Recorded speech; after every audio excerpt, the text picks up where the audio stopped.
to hear a woman say that a little girl should not just be wearing skirts. So can you expand on that a little bit? I'm not saying you shouldn't just wear skirts. I'm saying if you want to make it more difficult for the freaks, put some pants on that baby.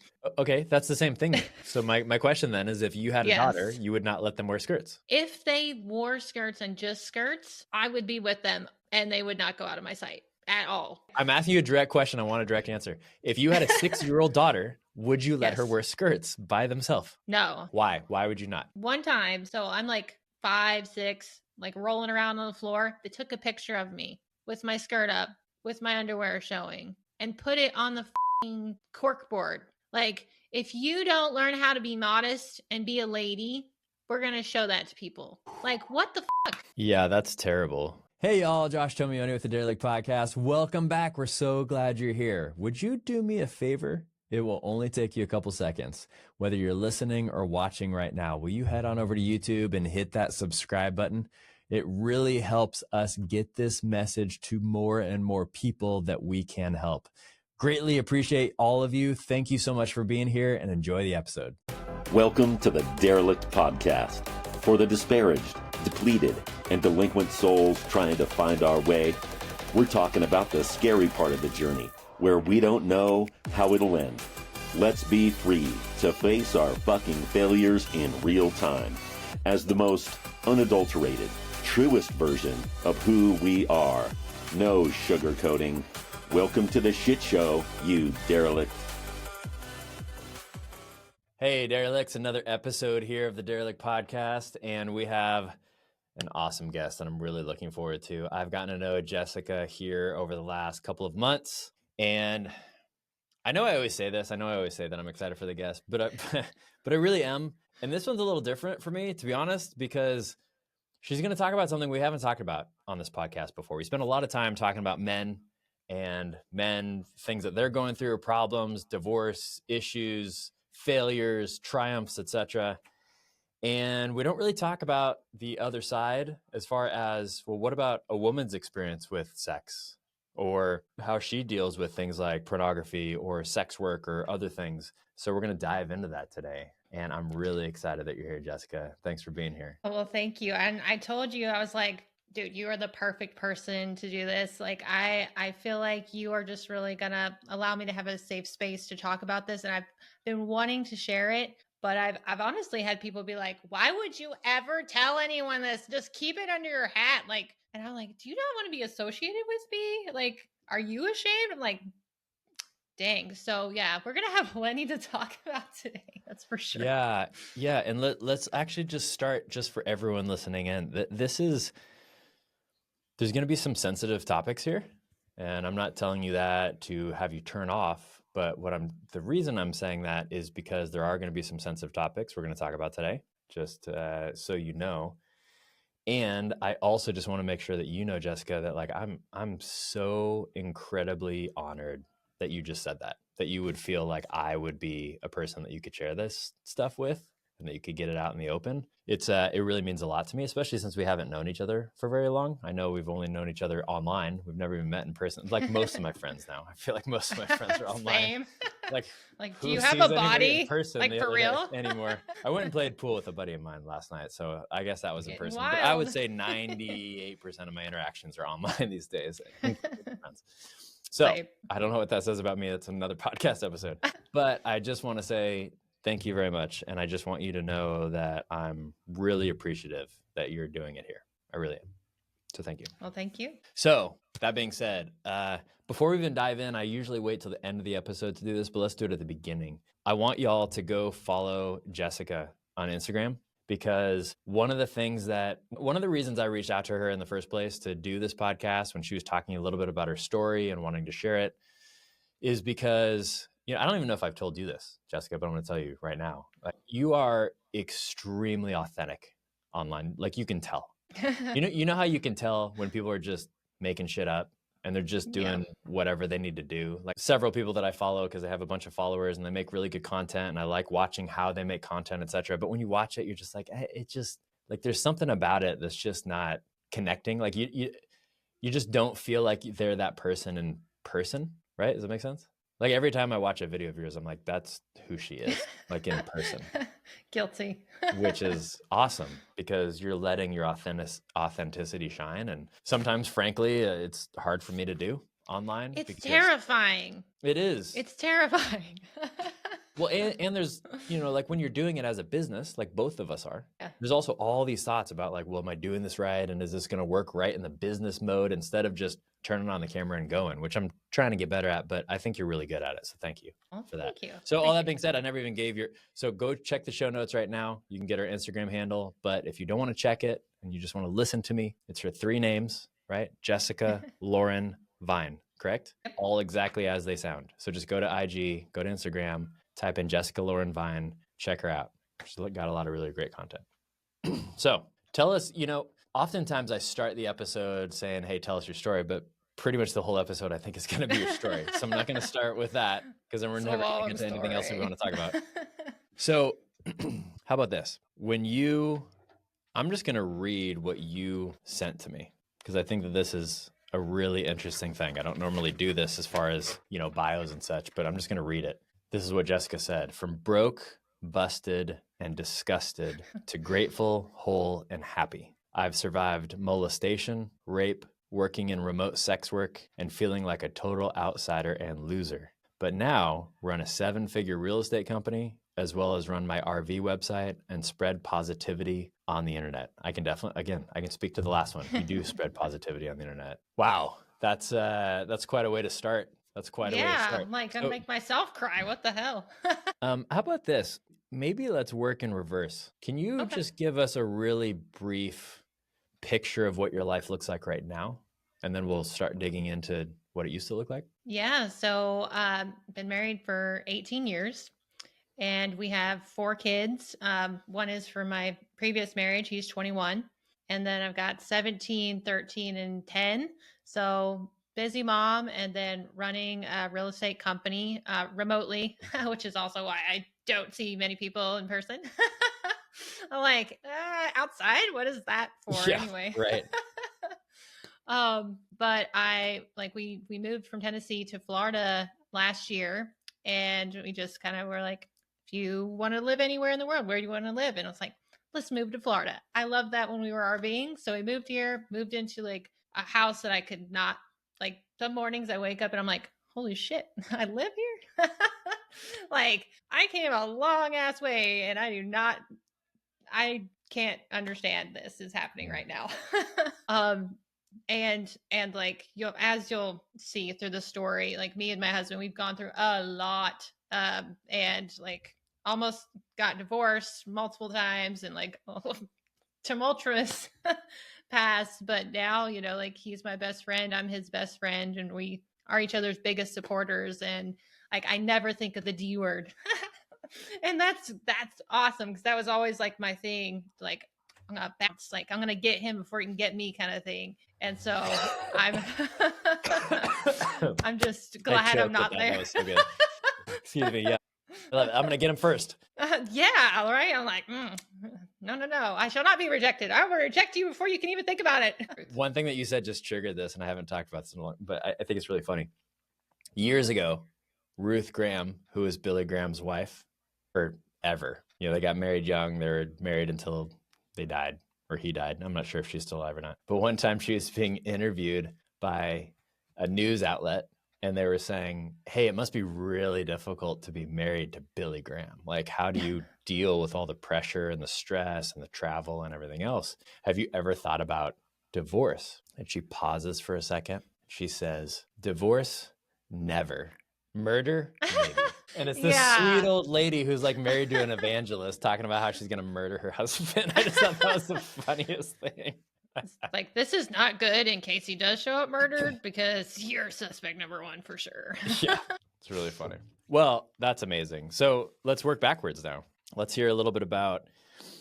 So yeah, I mean, I guess maybe we just start with childhood, if you're good with that. I know that you said when you were really young and there was some sort of molestation or something that happened. What would you like to share about that? Yeah, I think like oddly, everybody's like, oh, you're so positive. And immediately I just go to like, well, at least it wasn't a family member. Like, that's good. I'm like, what the hell? Like I've programmed myself to just see the most positive in any situation. But yeah, it was super weird because like, you don't really think women are going to be predators, So the lady next door, Granny, was like, and that's what I called her. I don't even know her name. But she had these 3 Pomeranian dogs. Loved those little critters. And so my mom was always like out of her mind because I was a crazy child. And when she'd be like, oh, you want to go see Granny? Deuces, like go.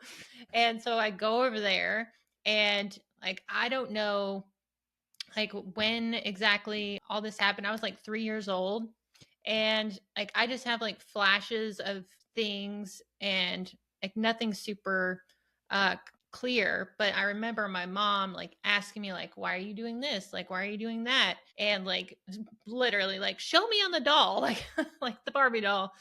And apparently I was doing things that 3-year-old kids don't normally do. And she's like, I don't think you picked that up at home. So that's kind of like how that happened. But I didn't even know, like, I'm 3. So I didn't even know anything about that till later. Like, well, why did we move? And like, why is my brother's 14 years older than me? So like me and my parents moved, but my brother stayed there. So I'm like, why did that happen? Because he was what, 17, almost 18. Like you leaving your you're a pretty young kid to have a whole house. And so then that's when they, like my mom, like my dad would never talk about this stuff with me, but my mom told me like we had to move because whenever we told her kids about it, they were like, no way that happened. No, our mother would never do that. And they were very influential, like business owners and teachers and such. And, I'm like the kid that's living in their rental house. So Yeah, you don't really was have it, much of a do you mind voice. sharing more? Was it looking at you? Was it touching you? Was it something like that? So all I know, like I just have kind of flashes of like when she took me into the bathroom. And so it's like, like, oh, like I'm just helping or whatever. Like, no, please. Like you don't help somebody else's kid like that. Like, like Right. that's just a bad idea for one. Like, Right. don't do that. And then like whenever I talk to my mom, she just kind of shared with me about like what I was doing. I was basically modeling what she had done to me. And so I was like, okay, well that makes sense. Okay, got you. So yeah, Wow. I don't know what gets into people's minds to make them want to do that. And like I was really mad at her for a long time. She's like very long dead now. Like she was like, I don't know how old she was. Looked like she was 80 whenever I was a kid. But like she's no longer here, and like I held a lot of resentment. And then I'm like, well, she's dead. what am I gonna do? But then like I still hold some slight resentment for her children. Like, how dare you do that? So like How'd you work through that? oh goodness. Lots of reading books. So lots of books, lots of YouTube videos. Until just this last week, I was a member of actually a virtual book club, me and my 3 friends. And for 2.5 years, we read books and I would just share openly with them. I was terrified to tell them. I was like, oh my God, they're going to think I'm like damaged goods and like they're not going to like me. Like, I'm like, for one, like, I didn't do anything. Like, And why am I you're feeling 3 like years that? old. It's amazing how our brains still work that way, right? Obviously, you're 3 years old. You have no idea what's going on. You don't know Yeah, anything about sex or anything. Obviously, at 3, I don't remember anything when I was 3. right. I'm like, Yet, thank yet you goodness. still Like, think that somehow people are going to judge you for that, and totally understandable. I would too. yeah. And like, I talked with them about it and they were very much like, oh, Jess, like, I'm so sorry. And I was like, I think I should share my story. And they're like, no, you're gonna traumatize yourself worse because they're thinking about how they would feel if they shared it. But for me, I find sharing my shit helps me heal. And I talk to a lot of people that have gone through it, and honestly, more men have reached out to me after I've shared like a piece or two. I've never shared this this stuff, but like saying something about it, and men reach out and they're just like, no way I'd ever tell anybody else this. Like and I'm Why do you like, think that's interesting? I mean, why do you think men reach out to you? so I think I can sometimes have like a very masculine energy, but I also am like very much an empathetic person and just very matter of fact. Honestly, most of my friends have been guys. Like a lot of women, now I'm getting better at having women friends, but a lot of women are just like, God, a lot of energy. Like, what's going on? Why are you so driven? Blah, blah, blah. I'm like, I'm trying to run my past. Shut up. Yeah, right. I'm trying to work through some trauma here. Right? Oh my God. Yeah, I think that's interesting. And if you look at statistics, there's a lot of men that are molested or go through some sort of sexual inappropriate things when they're kids as well. But it seems like society is a lot more open to hearing about it from women than from men. I have a theory on that. One, why?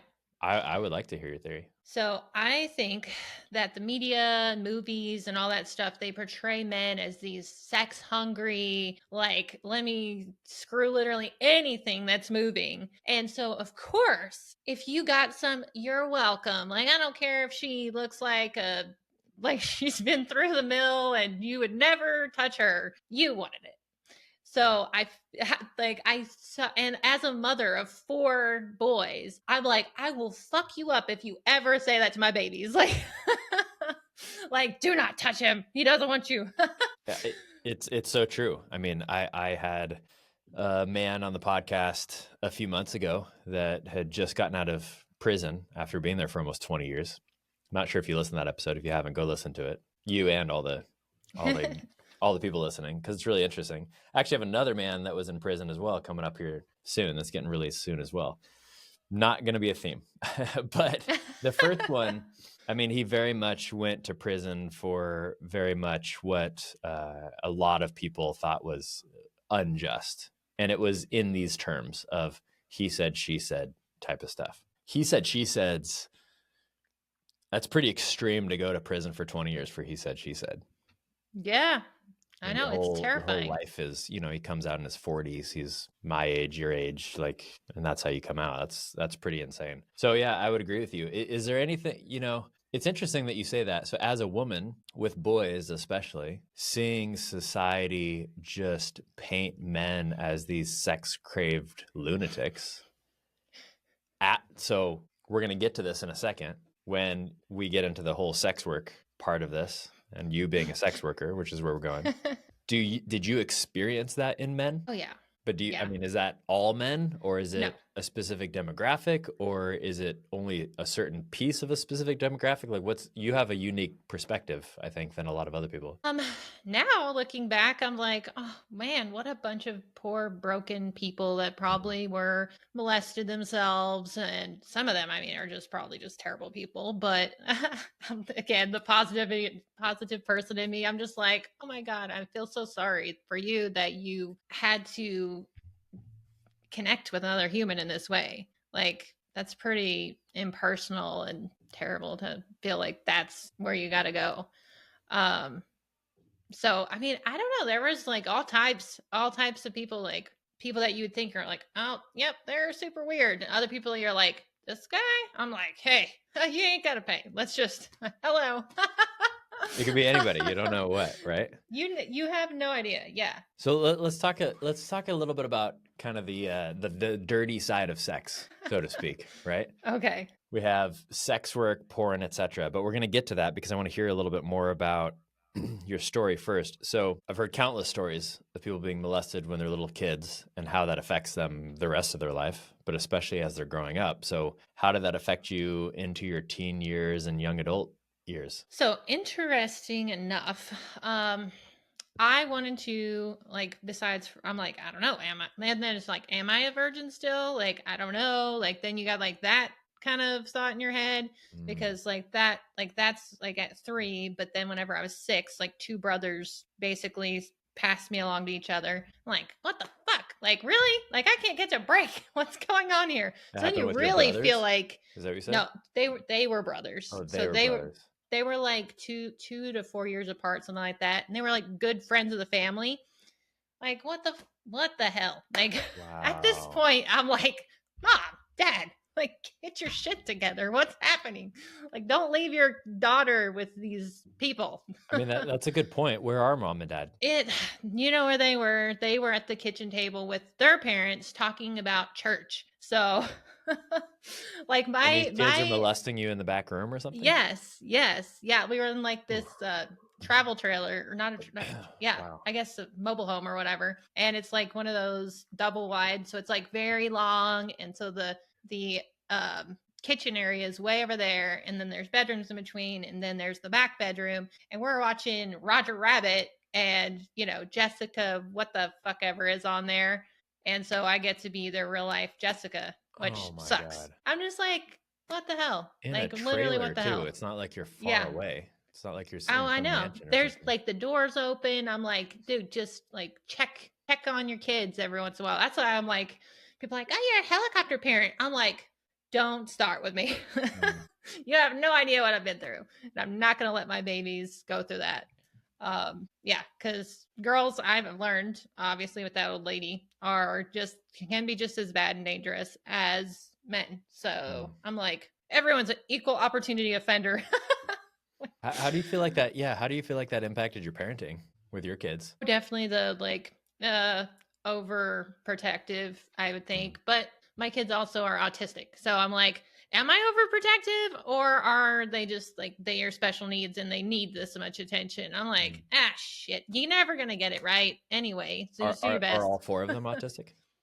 So William is the only one that's been officially diagnosed, because he was in public school, and like I was like, he is not, which is a whole nother thing.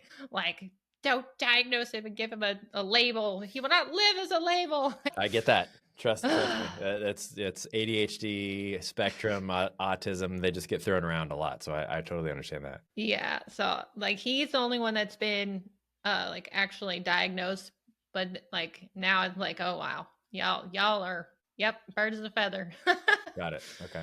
But you feel like it turned you into kind of an overprotective mom? Is that? I think so. I mean, so I was homeschooled all the way through. So I'm like, well, the homeschooling definitely doesn't necessarily protect you. Right. Yeah, obviously. So I'm Which like, is an interesting point, right? Because a lot of people talk about kind of the ills of public schools and everything. Well, clearly what it about happened this? to you. Yeah. As they're sitting around talking about church. I mean, that's a good example. Yeah. Yeah. And like, seeing how, my parents, they wanted to keep me with them all the time. I'm like, okay, well, I was technically with you, but you left me. Like, oh, we're close. But it's like, I would rather be far with some people that know what the hell they're doing than these cockamamie people. Is there some resentment there for your parents still? Yeah. So my mom and I were super best friends. Even after all that, she's passed. It's been since 2012. Like I parented her most of my life, because she lost babies and just was super traumatized, had multiple like nervous breakdowns and stuff like that, never got actual help. She was diagnosed with a terminal illness whenever I was 12. They gave her 2 years to live, but she got 13. So wow. I'm like, that is awesome. Because man, my dad would have killed me if he was just me and him. Somebody would have died. Maybe I would have got him first. No. But like sneak peek to now, like me and him are actually cool. We realize that I'm never going to believe in God again, and he's never going to be okay with the fact that her daughter is married to a man, but she's bisexual. And she just felt like she really had to tell him. Could have just kept my mouth shut, but there's a theme. I can't shut up. That authenticity thing, it's I just can't help it. I'm like, I can't let somebody like me if a core thing about me is like just hidden there. Like, yeah, it feels do you think that dishonest. has something to do with this story that we're talking about right now? I mean, it's Probably. you know the thing with with all of these stories so far is that it's always hidden, right? I mean, it wasn't like they were doing it out in the open in front of your parents. That'd be a different type of story. People have that story as well. I'm not saying that story doesn't exist, but that wasn't your story. They weren't doing it in front of your parents. Might have been close, but it wasn't in front of them. So Is there kind of this hidden secrecy element that you think that you're just like, I can't do that. Like in my life, that's never worked well. I don't want to put words in your mouth. It's just, No. that's how I would feel if I grew up that way. I feel like it's not fair. I feel like that's why the shame is there, because like, why do I have to not tell my story? Why do I have to shut up? And because it's uncomfortable for other people. Like, it is what it is. Bite me. Like, You know, you don't. I'm just going to remind you that you don't. I heard this, and I might not get it right, but there was a man that I heard speaking a while back, and he was talking about how we live in such a trigger society, right? Everything triggers everyone at all times. Yeah. And he said the thing that people don't realize is that instead of focusing on the person that's triggering you, focus on why it's triggering you. Yeah. Because that's the only thing you have control over. We live in a society where people are constantly trying to change what other people are saying or doing instead of changing themselves and what they might need to work on because of the fact that they're being triggered. Yeah, right? that was actually something I was talking about with one of my friends yesterday, because I was like, sometimes I have this stimulus and it causes me to react this way, and I don't want to react that way anymore. And she's like, well, I don't think we can control our reaction, our initial reaction. I was like, I beg to differ. I think that we can uncover the reason, the root, like why do I get that, like that emotion? Like, it doesn't need to be there. Like, I'm going to go find the root. I'm going to pick it out, and then I'm not going to have that anymore. The South really came out in that one. I love that. Love that so much. It's so true though. I mean, for you or anyone listening, watching, right? Like, think about what you might have reacted to 10 years ago versus what you react to today. And what my hope is that you've, evolved in your life. Yep. And there are things that you don't react to anymore. I was having this conversation with somebody the other day, and I think it was actually a man that I was coaching, and we were talking. I was trying to remember where this came from. This was yesterday. Wow. A lot of things have happened apparently in a day. Synchronicities are going on. Yeah. So I was coaching one of my guys yesterday, and he was talking about, he has this boss that's really stressful. He has a job that's really stressful. And he feels like when it's remote, but when he goes in person, he feels like a lot of pressure is put on him, and he really gets stressed out because of the pressure. And one of the things that I told him, which kind of blew his mind, is I said, look, no one else can put pressure on you. And he just paused. He's like, what do you mean? I was like, no one else can put pressure on you. People can attempt to with however they respond, but it's your decision on how you respond to that. You have to accept the pressure. You have to accept the stress. Look at people that go through insanely stressful, pressure-filled events and come out the other side. Yeah. Like the person I'm looking at right now. You've had a lot. We haven't even gotten to all your story. We're going to get to more of it here in a second. But you've had a shit ton go wrong in your life already, and we're at 6 years old. Where do you think most people are when they're your age, when they go through that by the time they're 6? Man, I don't even know if like I knew what was happening, at that point. It's just like, oh, well, this is interesting. Like, let me ask it a different way though. Do you think that most people have turned their life around, dealt with the shit, given forgiveness, let go of resentment, figured out how to be an entrepreneur, started a business? Do you think that that's most people's story, or do you think most people's story is they're still stuck in it somehow? My take is most people are still stuck in it. Yeah. Don't you think? Yeah, I do. I think so. And that's why I feel so strongly about sharing this, because I don't think there are enough examples, because it is terrifying to tell this stuff. Like, I think they're out there and they're doing it, but they're just doing it very quietly. Like Dan Martell was saying, like, I didn't share about my drug abuse for a long time, and I didn't want to. And I'm like, that's like the best part. Like, I love the cop chase. Like, this is amazing. He's like, yeah, no. Yeah, the idea of being vulnerable, puts us in a really scary position. And I get that. I mean, it's the whole reason that I started this podcast, was initially to give men specifically a space to come and be open and honest and vulnerable and deal with our problems as we're dealing with them. Because it's just not it's just not easy to do. We don't understand how to do it, and we don't have a lot of guides on how to do that. Let's move forward. You go through these terrible, terrible events when you're a child. I just can't even imagine. My youngest is 8, and I just can't even imagine this shit happening to her. And she is older than you were.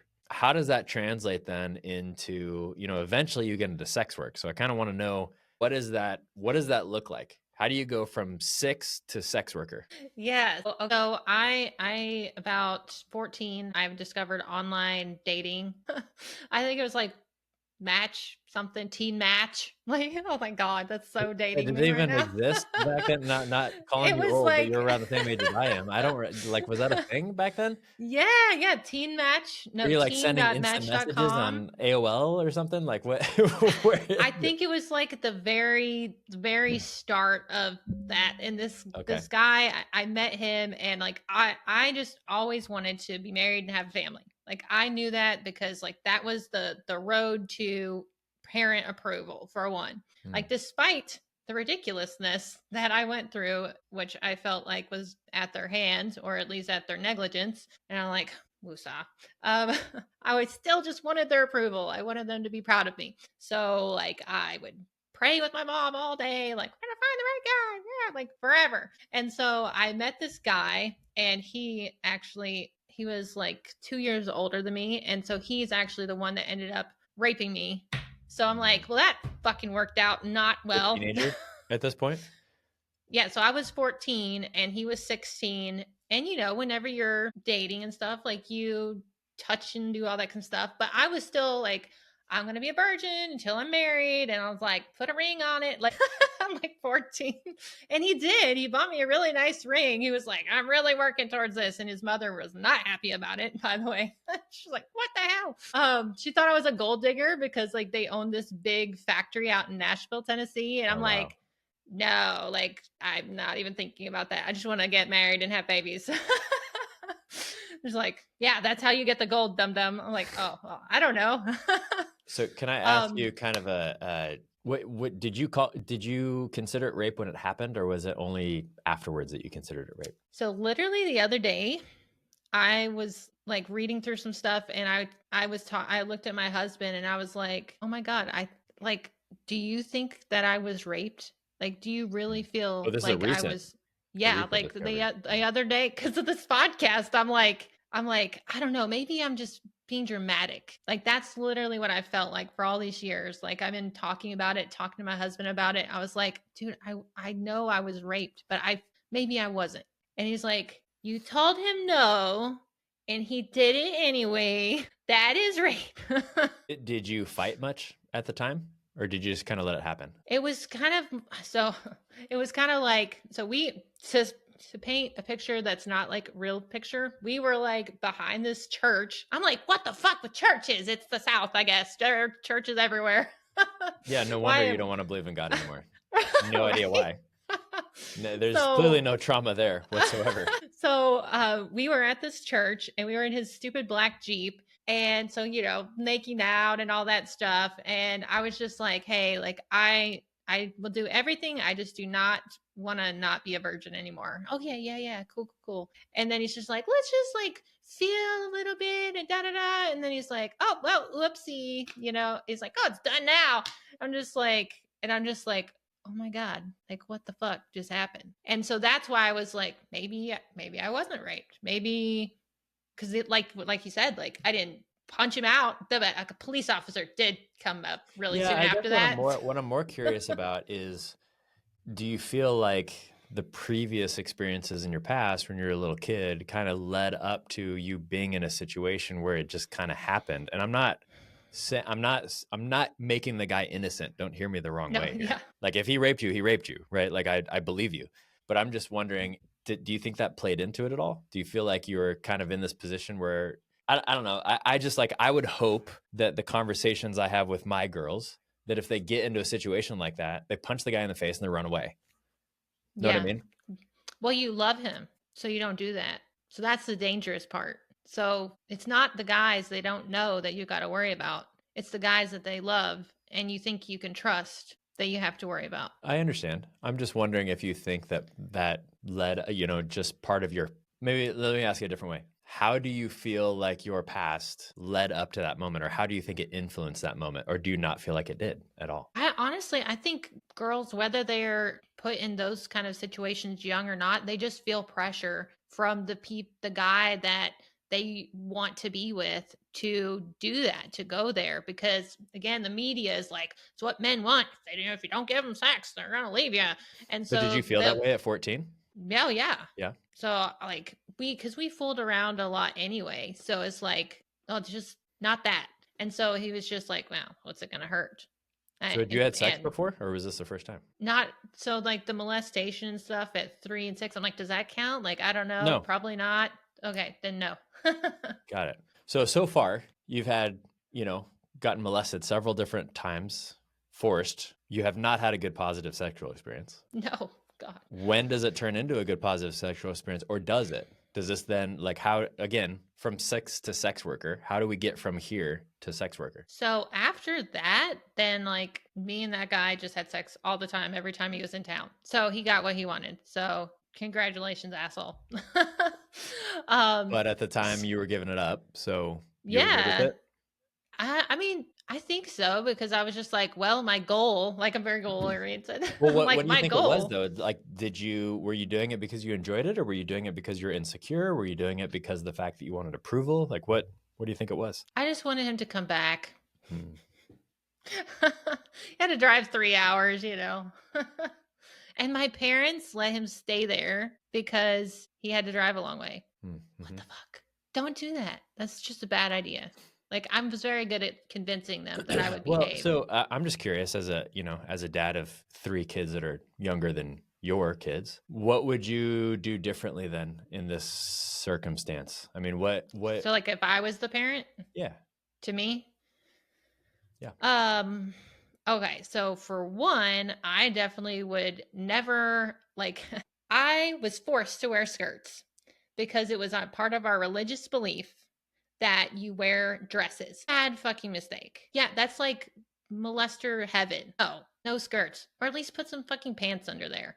Like like it's just like literal weird stuff like that. Like put some Spanx on that child or something. Like I don't know, like whatever you're gonna do. So you're bringing up an interesting point that my friend and I disagreed with quite a while ago, and I believe it's actually on our podcast from months and months and months. This is an early podcast we did on parenting, and a really close friend of mine came on, who's a woman and has multiple children, and we definitely have different opinions on this. But I'm curious.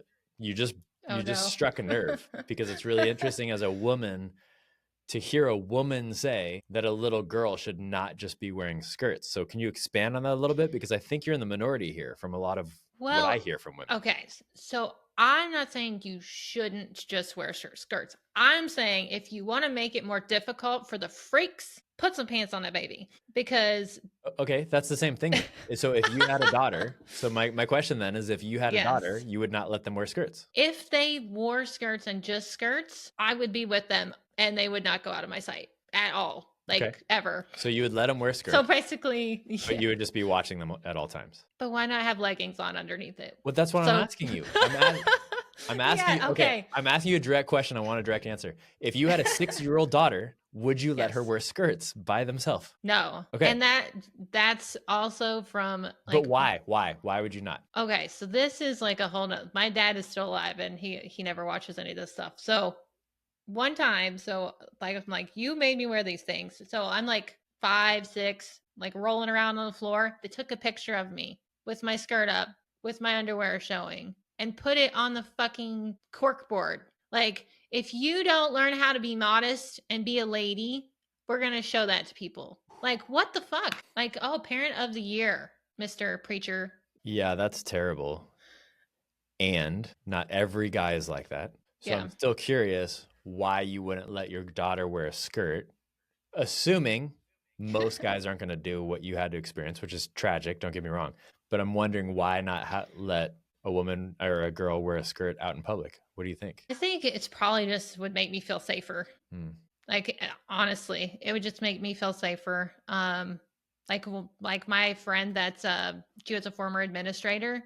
her son is like 13. She never lets him go into the bathroom alone because she's seen a lot of stuff go down really bad with kids in the bathroom.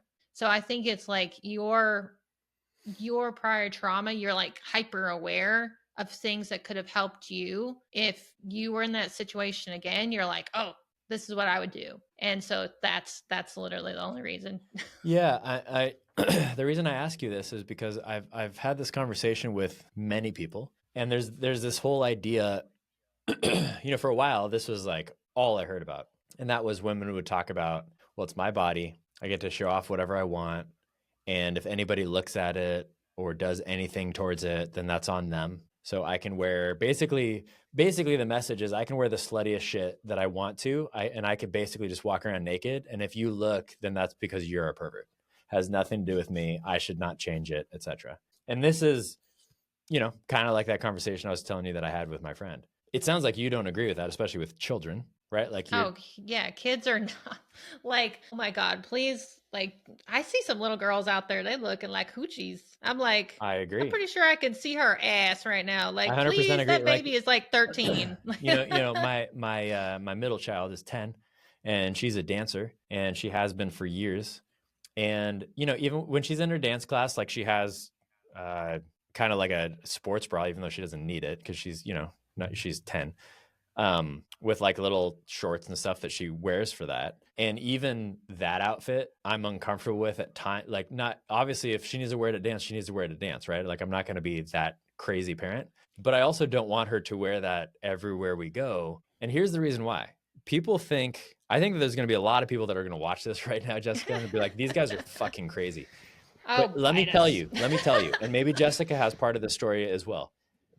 I have been in the room with many a sex addict for years. I went to a lot of different meetings, not because I was a sex addict myself, but it's a whole nother story. I've talked about it in other podcasts, but I've gone to a lot of addiction groups. And I'll tell you what, most of the guys that are in those addiction groups is because of the fact that something happened to them when they were little, around 6 to 10 years old, just like with you.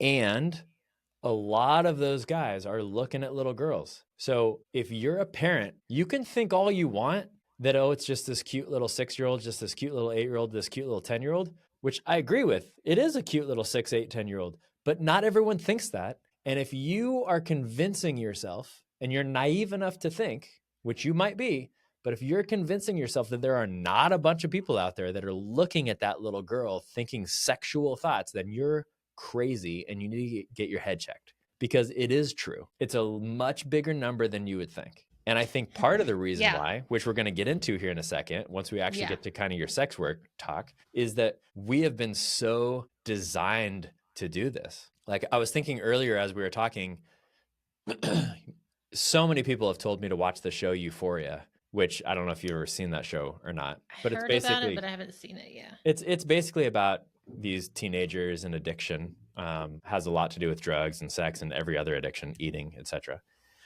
And I only made it through like 3 episodes. And the reason why is because it's just, I just, watching that shit is not good for my brain. Now, people will say, oh, it doesn't matter, it doesn't affect you. Yeah, it does. It just fucking does. Because we are so desensitized in so many different ways. I'm going to sound like some fucking old conservative religious person here for a second. But we'll talk about porn here in a second. But when you get desensitized to so many different things, all of a sudden you start convincing your brain that it's not a big deal anymore. And that's how, because you might think, how can an adult possibly look at a little 8-year-old girl and have any sort of sexual thoughts? That's how. It didn't start that way. It wasn't like one day they just woke up and they're like, I like little girls. No, it was a continual thing where all of this shit went in their brain for fucking years, to a point where they convinced themselves that they can look at that little girl. So I'm just telling you, if you're a parent, do not go the route of, well, I just want my girls to be able to wear whatever they want and everybody else can go fuck themselves. Okay, that's fine. I'm all about my girls being comfortable in their body and comfortable in their clothing. I'm all about that. But I'm also all about teaching them that if they wear certain things, which is completely their right to wear, but if they wear certain things, they're going to get looks, they're going to get groped, they might get people that want to molest them. And I'm not saying it's their fault for what they're wearing, but what I am saying is it's a much fucking higher probability if you're wearing something like that than if you're not. I'm off my soapbox. No, I mean, it's so true. And like, coming from me who like grew up, like it was too conservative. So it's like maxi dresses, like no sleeveless shirts, like no makeup, no cutting your hair, no dyeing your hair, no listen to secular music, like a lot. Like coming from me, I went like obviously on the other side of the thing, but it's funny, and it's not really funny. It's interesting though. Like, I'm 12 living at home, and like my mom is unknowingly helping me be a part of these devious sexual weird things that's going on. And she's just like, the Lord provides. And I'm like, sure. Well, when she's the opposite, right? I mean, it sounds like they believed in being a virgin, getting married a virgin, probably very anorexic as far as sex is concerned, I would assume, given what you've talked about so far. And yet sex is happening in the back room. So let's skip forward a little bit. How does this turn into you becoming a sex worker? What happened there? So I believe it all started with the chat room back in the day on Yahoo. Whenever I was in Pennsylvania, yeah, or it might not even have been Yahoo. It might have been like whatever was before that. And I was with my cousins. Oh my gosh, I was always the ringleader, making trouble. And so we were all in this chat room trying to see which one of us could win this guy. And so I won the guy. I ended up, having a career as a writer. So very, very good at this. And so I got this guy, and I was like, hey, this is my phone number, my landline for back home in Tennessee. So I'm going to be back at this time. Call me. So got back home to Tennessee, and he did call me. Spoiler alert, he was 28. Like 28-year-old truck driver. I was like, he could have fucking come down the road and just threw me in the truck. Yeah, you could have. Oh my God. Like, what the hell? Again, why are you leaving me alone? You know I'm crazy. Watch my internet usage. So at that point, I was like, oh, wow, I can find so many people on the internet. And so I don't know why I did this, but I created a fan club for myself. So oh my God, I started getting some people that were going in there from Yahoo clubs. That was what it was at that point. Then went to groups, and then it's gone because it's a dinosaur thing. So thankfully all those photos are no more. Or they're on a server deep dark down in some kind of pedophile case. Somebody's getting convicted right now for those. So I started inviting people, and then I found, I was like, oh, can I say like, that they're on Hunter Biden's laptop, or is that inappropriate to say? Hey, that's probably right where they are, or they were so old they're probably dead now, or they were Epsteined. Just lost half my audience, but that's okay.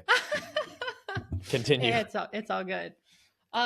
So I saw there was like a leaderboard, again, very competitive. So I was like, who's this Kelly lady and whatever the other Anna, blah, blah, blah. So I was like, oh, they have a list. So I went in there. I spent hours a day just inviting all these people to my fan club from theirs. Ended up surpassing these grown ass women. So what, I'm sorry, what are you doing in here? Like, are you chatting with people? Are you sharing pictures? What is this? I'm unfamiliar with this group. So at this point, I'm just like very innocent photos of me. And then the people that join, they're like, oh, what does it mean, innocent photos of you? Like of your entire, like your face, your body, your feet? Like what are we talking about? Just like me. Now I'm like, maybe not so innocent. I'm like sitting on the bed. Like my mother's taking these photos. Again, it's like, what are you doing? And I'm just like, how could she? Well, how aware do you think she was of this? Not at all. Okay. Like, well, then that's what she's trying to not die. So when you say, like, what are you doing? What is coming behind that? Like, what did you wish that she would have done? Well, at that point, I wish she would have done nothing because I'm making money. Okay. But you've said this several times in the episode. It sounds like maybe you still have some bitterness and resentment towards your parents. Yeah. I mean, I do. Like, gosh, like what, like, how could you let me be hurt like this? Like you were supposed to protect me. Like you did nothing. Like you could have let me wear jeans and, it's true. like, damn. Jessica, I'm going to tell you something. I'm going to tell you something real quick. This is just for you. You're gonna let me wear jeans? No, I'm just letting you know. I'm just encouraging you. The more you hold on to any sort of bitterness and resentment that you still have towards them, it's only going to hurt you. It's not going to hurt anybody else. I know. I I've just been would working really through it. encourage you as much as possible to try to find a way to be able to let that go. Yeah. There's a lot of different ways of doing it. I'll tell you the way that I found that worked really well. And that was when I went through the 12-step process. And step 4 and 5 and kind of 6, but mainly 4 and 5 is a whole process of just letting go of bitterness and anger and resentment, fear, that sort of thing. And I'm not saying you have to go through 12-step. Obviously, a lot of people do this without 12-step, but it's the longer you hold on to any sort of bitterness and resentment, it's just like drinking poison. It's not going to affect anybody else but you. And you have such an amazing soul, and like, the fact that you're even on here being this authentic and honest is just amazing. And I just want to encourage you with that, because I've just heard you say it a few times now about your parents. And I hurt for you with that, because I don't want you walking around with that anymore, Yeah. It's come such a long way. I Like believe me and my dad like didn't really talk for years. Like after my mom died and stuff, like would talk every once in a while, see him at Thanksgiving, and then he got really, really sick. And like one of the interesting things about them is they didn't do the doctor. So like, yeah, you die.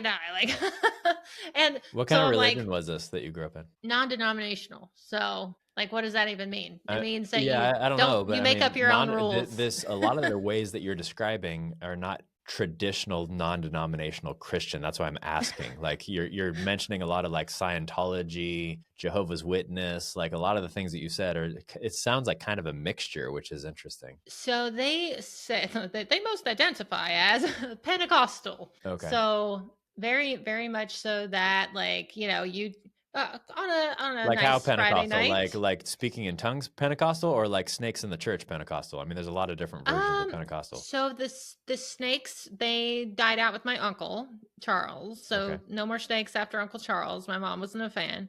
But yes, much speaking in tongues, demon casting out. That was probably my favorite. So not really. It was terrifying. I don't know what the hell was going on there, but it was terrifying. A lot of people that didn't get raised like this don't realize that a lot of the stuff that TV and movie shows about this sort of thing, it comes from somewhere. Yeah, like it's not all dramatized. A lot of it is really accurate. So I've seen some crazy things, like I believe like projectile vomit from a guy that's like 150 pounds that looks like 150 pounds of projectile vomit. Like what is that? Like, wow. And you're that's like crazy. after church, you're in like the tent meeting and you're like playing hopscotch not to jump on the vomit. Oof. That's insane. Okay, so you lost the other half of your audience. Let's go back to you're a teenager. You have this chat room. It's just starting off innocently, and then it goes to eventually what? So then a few of the people, they were like, "Hey, do you have any pictures where you're like, I don't know, like we're trying to play it cool." So they're like, "You don't know, like maybe you're like outside barefoot or whatever." And I was like, "Oh, you want feet? Cool. Like totally can make that happen. Mom, let's go." Let's go do a photo shoot. And she's like, okay. And so that's what I did. So I started posting those things up there and they're like, oh my God, like I would totally buy your socks and shoes. And I was like, how much would you pay for them? I was like, okay, if I buy them for this much, I'm like trying to figure out my profit margins here. Yeah, so you're an entrepreneur as a teenager already. I love it. Yeah. I mean, I'd already sold one online business. Like it was where you would like, people would buy ads and then I would send out the emails. The person would get paid to click the ad and then I would get paid the in-between parts. And I sold it for like $500. So I was like, I can do that. I'm going to sell some shoes. I've got customers already. I have feet. I can wear them. I can use them. I can do shoes. This is great. Yeah. So I started like doing that and shipping off the shoes and all that stuff. And my cousin, who is like, I think she's like 15, maybe only 12 years older than me, Jamie, she will probably watch this. Hey girl. She was like, Joy, these people are perverts. They are doing things with those shoes that you don't want to know about. And mom's like, no, that's not it. She's a celebrity. So she thought that they were collecting my stuff because I was famous. Wow. Okay. And I was like, yes, my shoes. When does this, like, what's interesting about this story is it seems like it's just kind of this right? Like, yeah. So what's next? What comes after the shoes and the socks and the pictures? I'm guessing this gets a little deeper. Yeah, well, then one day, like, I had like plausible deniability of what was happening with these things for a while. But then one guy was so nice to share his results with my shoes. And I'm like, oh God, oh my God, I see that. So I'm like, noted. Okay, thank you. Thank you for that. You don't need to do that. So I figured out, okay, so that's what they want. That's what they're paying me for. So I was like, wonder what else I could do. So then there was this guy, Ken, and he was like my regular. So he is the one that was like,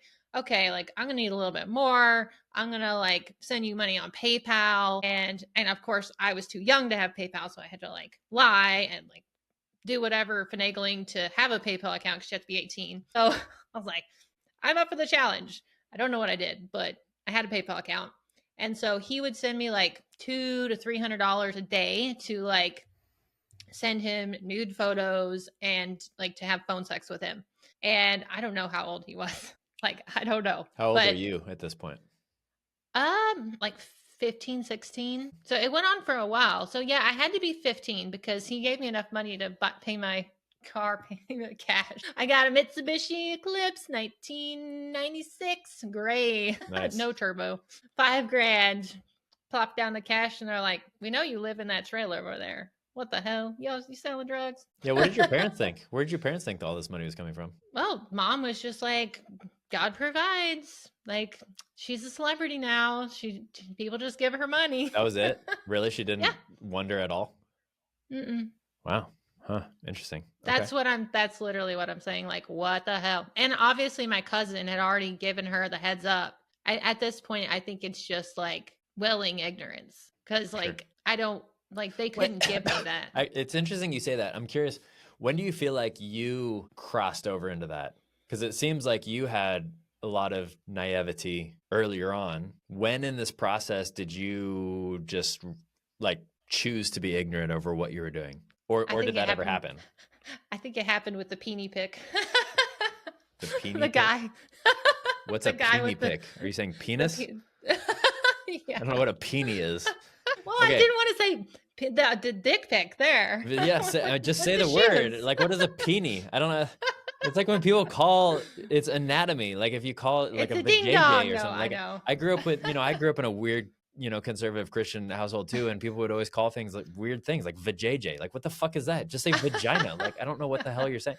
So it was the first time you received a penis pic? Yeah. I was like, was that kind of the realization of like, oh, maybe this is not as naive as I think it is? Kind of had like an idea because I was like, but I'm like, hey, I don't need to know. Do what you do. Like, but then I was like, well, at this point, I would just have to be choosing to be ignorant. Like, I know what's happening. Got it. And so did you, or did you just go full force knowing what you're doing? Like, did you choose to be ignorant at that point? That's what my question is. Oh, no. I was like, oh, well, I'm very well informed now. Time for market research. Like, what are we? So here's another question that maybe not a lot of people would ask at this point is like, did you enjoy it? I mean, was this something where you're like, oh, I like this whole kind of sex worker thing? Would you call yourself a sex worker at that point? It was such a grind. Sorry. Okay, but you're not having sex with anybody, right? No. You're like physically. You're talking to them. You're sending pictures.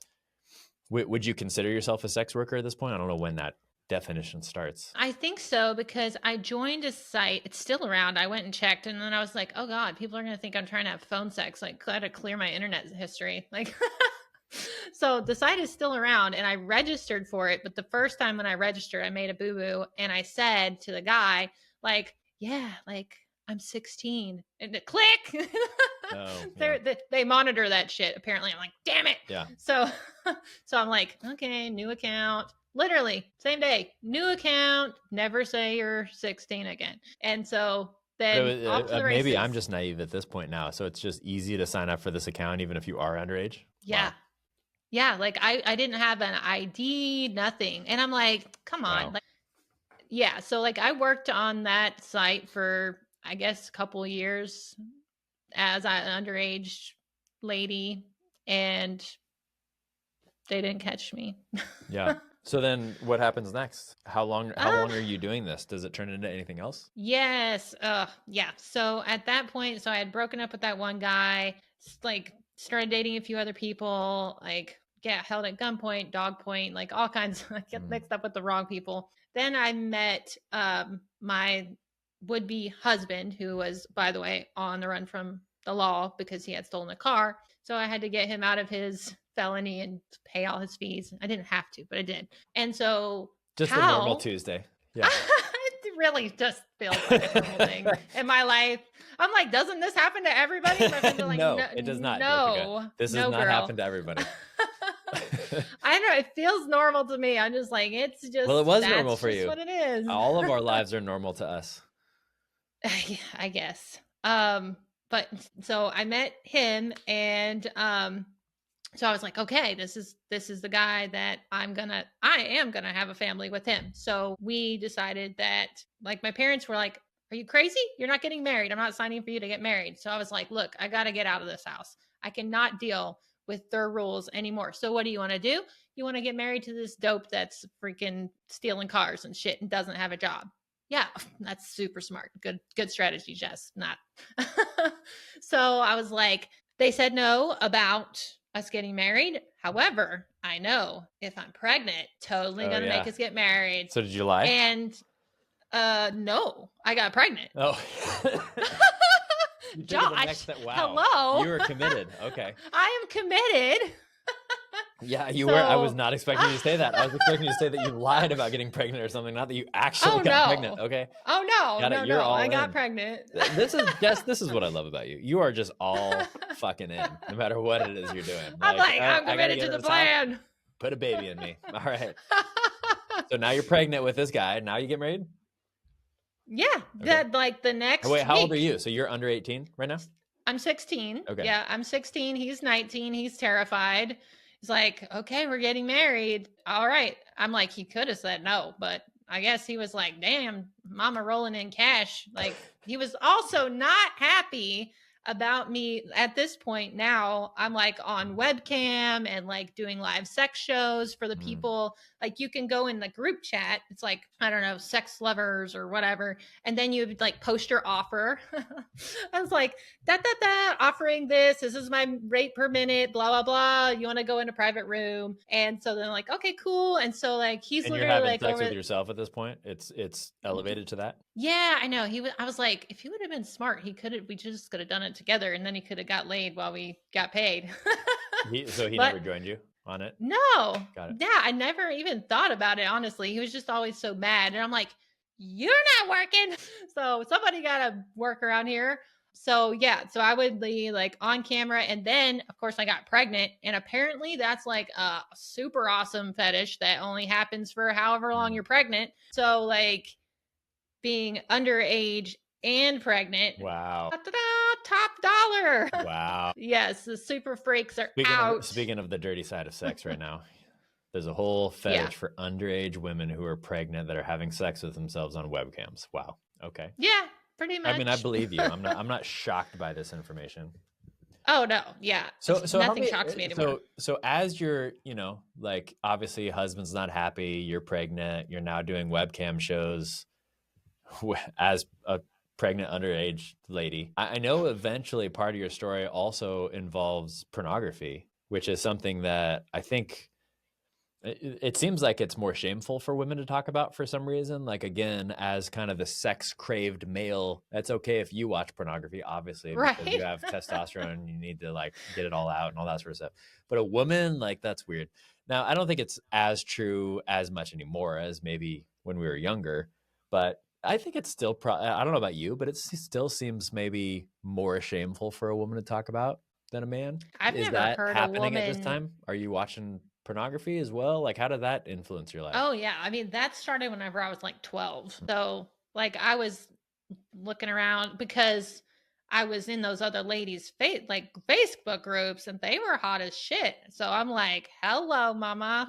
And so I'm like looking at all these things, getting inspiration. I'm like, oh, wow, that's a great pose. So like I'm in there and I'm like, Doing research. Yeah, definitely. That's I mean, is all. that, but I say it as a joke, but is that part of what you told yourself? Like, it's okay because I'm just like, I'm in this industry and I'm watching this, or was it just not even a fact that it might be affecting you negatively at all? Well, I didn't think it was negative. I was just like, well, I had to hide it from whoever I was dating at the time because like I didn't want them to know that I liked women because then they're gonna feel like all bad about themselves and So it wasn't the pornography necessarily, it was the gender? It depends. Like I'm equal opportunity.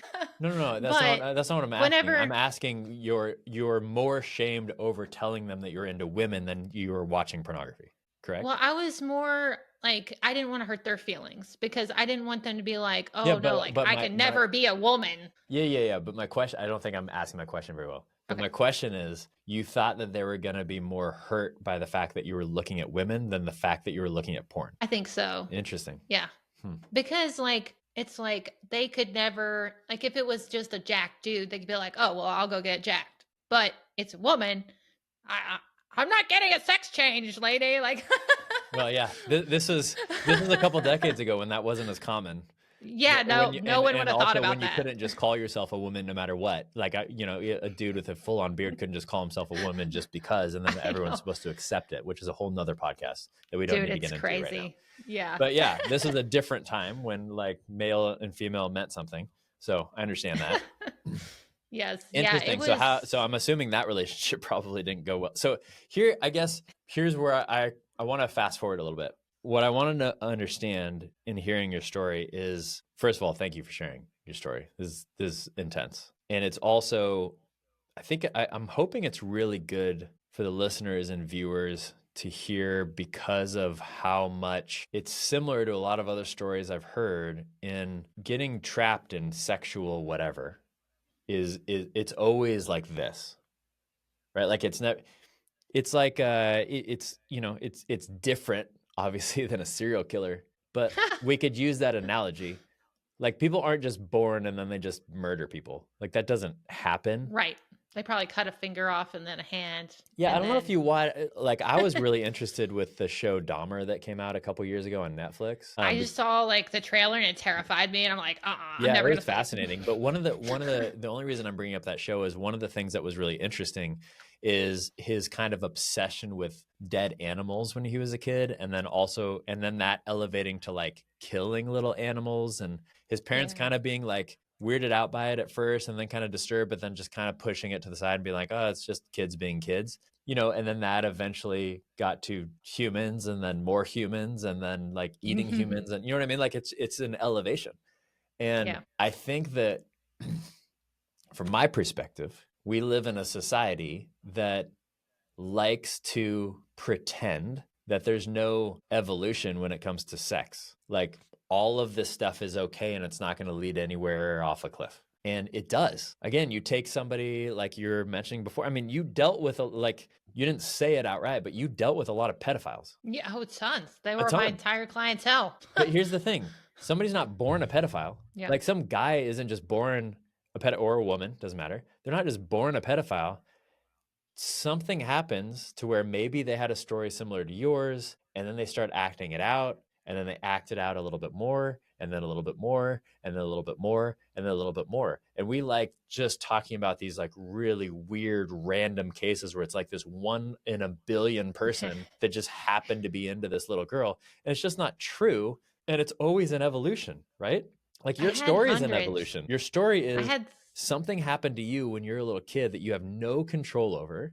Then does including all the religious trauma that clearly you have, that then translates into, okay, well, I guess I can do this with other people. It's not that big of a deal, even though you got raped and you didn't even realize it at the time because you just told yourself like, this is normal, this is fine, this is okay. And then that translates into, okay, maybe I can make money doing this and that's not that big of a deal. But you know, the evolution from like taking a cute picture of yourself in an outfit to having sex on a webcam is obviously two different things.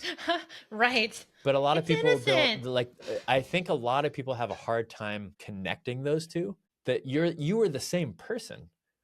Yeah. It's a little teeny thing. Like It's exposure. it is. And going back to pornography, which is a great example, it's, you know, I think it's still the number one, you know, business in the world for obvious reasons. And people think, well, it's not really changing my brain. Really? So looking at 58 different females, males, whatever, doing a bunch of different positions that you might not be able to do because you're 200 pounds overweight and they're jacked or whatever the case may be, and getting an expectation that that's what sex is not influencing your brain. I mean, there's so many studies about this, but you really think that that's not affecting the sex you're having with your partner, with Oh yeah, whatever all of relationship this. you're in, or living in this world right now where it's like all this polyamorous bullshit where I can just go Oh have God. sex with anybody and it doesn't affect me at all. I just wish that people were at least honest about it. It does affect you. Go do whatever the fuck you want if you're an adult. I don't give a shit what you do. I am not I'm a freedom guy. Like, if you're an adult and it doesn't involve a children, I don't give a shit what you do. I don't care. Go do whatever the fuck you want. But I would encourage you not to lie to yourself and say this is not affecting me. Yeah. Because it is. If you look, coming back to pornography, one thing, if you look at any serial killer's lives and read about them or anything else, this sort of stuff fascinates me for whatever reason, maybe because I'm sick myself. I don't know. But one of the things that I think is really interesting is that there's always sexual deviancy with pornography in every single one of their stories. And that is always something that elevates them to the next level of depravity. It always is, every single time. So you can look at that as a scientist and say, oh, that's just a coincidence. Or you could look at it as a scientist and be like, no, that's cause and effect. Like, that is affecting that. Now, am I saying that everybody that looks at pornography is going to turn into a serial killer? Obviously fucking not. Otherwise, we'd all be dead. Because who hasn't looked at pornography? Like, a couple people in the world. That's not what I'm saying. But what I'm saying is, if you convince yourself that that's not affecting your brain, you're lying to yourself. Yeah. Yeah. I mean, pornography and like the trauma I experienced like as a kid, like, dude, that wreaked havoc on my marriage. Like, oh my God, such a disastrous thing. Because like literally today, I was watching some stuff and it was talking about how they call it CSA, like child sexual abuse. They're talking about how CSA causes hypersexuality. So like I was super promiscuous, like, and obviously a sex worker and all this crazy stuff. And I'm just like, that's dangerous as shit. Like, this is not good, but it's linked to that. So that made a lot of sense to me because I was looking at like, you know, guilt versus shame. And like, I didn't like until today, I didn't really understand the difference between it. And I was like, okay, so shame, like guilt means I feel bad about what I did. Shame means I feel bad about who I am. Like, I am a slime or whatever. And I was like, oh my God, that makes so much sense. Because like the stuff that I feel guilty about, I'm like, oh, cool. Like, I'm not afraid to talk about that at all. But the stuff that I feel shame about, that's fucking terrifying because I 100%. believe it's me. And just as a reminder to you, guilt can be very healthy. Guilt I think can be so. very healthy because it means I did something bad. Maybe I Don't need do to it. make it right. Maybe I need to make an amends. Maybe I need to make an apology. Maybe I need to do something about it. Shame is never healthy. Never. There's not one instance to where shame is healthy, because me thinking I'm a bad person is never going to turn into a good outcome. Yeah, No 'cause matter you'll just do it how again. bad of stuff you did was, shame is never going to help, because the only thing shame does is send us to a place where, guess what? We act out and do worse stuff because we feel bad, because we feel like we're worthless. It's never helpful. It's never helpful. Wow. This is good. Is there anything, as we wrap up here, is there anything that you feel like you wanted to share that you weren't able to share? So I think people are probably just asking like, why does she feel compelled to share this? And I think that I have always, ever since I've been little, which is probably because of this stuff happened to me so young, I have always felt the need to speak up for the people that are too afraid to speak up for themselves. And I feel like there are probably lots of women, lots of men out there that have had a similar thing. And Like I was listening to that one video today, and she just kept saying like, it's not your fault. Even if you enjoyed it in the time, it's not your fault. It's your kid. Your body reacts that way. You didn't do anything. You didn't seduce them. You were probably groomed. It's not your fault. And like, I was like, never loved YouTube so much. Like, and it was just like, yeah, it's not my fault. And just like working through that today, even was just really beautiful. And, so thank you to you, because I don't think I would have dove in any deeper. I was kind of like, yeah, I've healed enough. And, but now I really think that I want to share more about this and like, help people in some way, whatever capacity. I don't know what that looks like, but just like share more about it and help people not feel bad, because the less darkness there is around it, the less shame there is around it. It's like, I'm not dirty, I'm not bad, I'm not worthless. And I don't ever want anybody to feel that way, because it sucks really bad. Well, Jessica, it wasn't your fault. I'm really, really thankful and grateful that you came on to share your story. You are an amazing and beautiful person, and I appreciate you, and I appreciate your authenticity, and I appreciate just who you are and the fact that you want to share this with people. It's a big deal, and there's a lot of people. I know that there's a lot of people silently struggling with this, and they're going to get a lot of hope out of your words, especially somebody that has come out the other side as an amazing entrepreneur and a mom and a wife, right? Like that's awesome. And I would encourage listeners, viewers, you're good if people reach out to you, right? Yeah. Reach out to Jessica. Again, we gave it at the beginning of the episode, but Instagram, Jessica Lauren Vine, or take a look in the show notes below. I'll add it there as well. And just reach out. The worst thing in a situation like this to do is to isolate yourself and not reach out. That's the one thing I know about addiction or having something happen to you or abuse or anything else. The absolute worst thing that you can do is to live inside of your own head and get into the shame cycle where you think for whatever reason you're a bad person. So reach out to her, reach out to me. I'm here as well. You know how to get a hold of me. It's in the show notes as well. That's awesome. Thank you so much. Anything else you want to say before we wrap up? Just give a heart. I love it. Good. Yay. Yeah, well, I was just going to say, just thank you a million times. You're very welcome. All right, everyone. Thank you so much for being here. If this spoke to you, as always, subscribe, send it to somebody, somebody that you think might be going through this. Just if this can be encouraging to them, that's why we're doing this. So appreciate you all for being here. And Jessica, thanks again. Until next time, we'll see you later, you derelicts.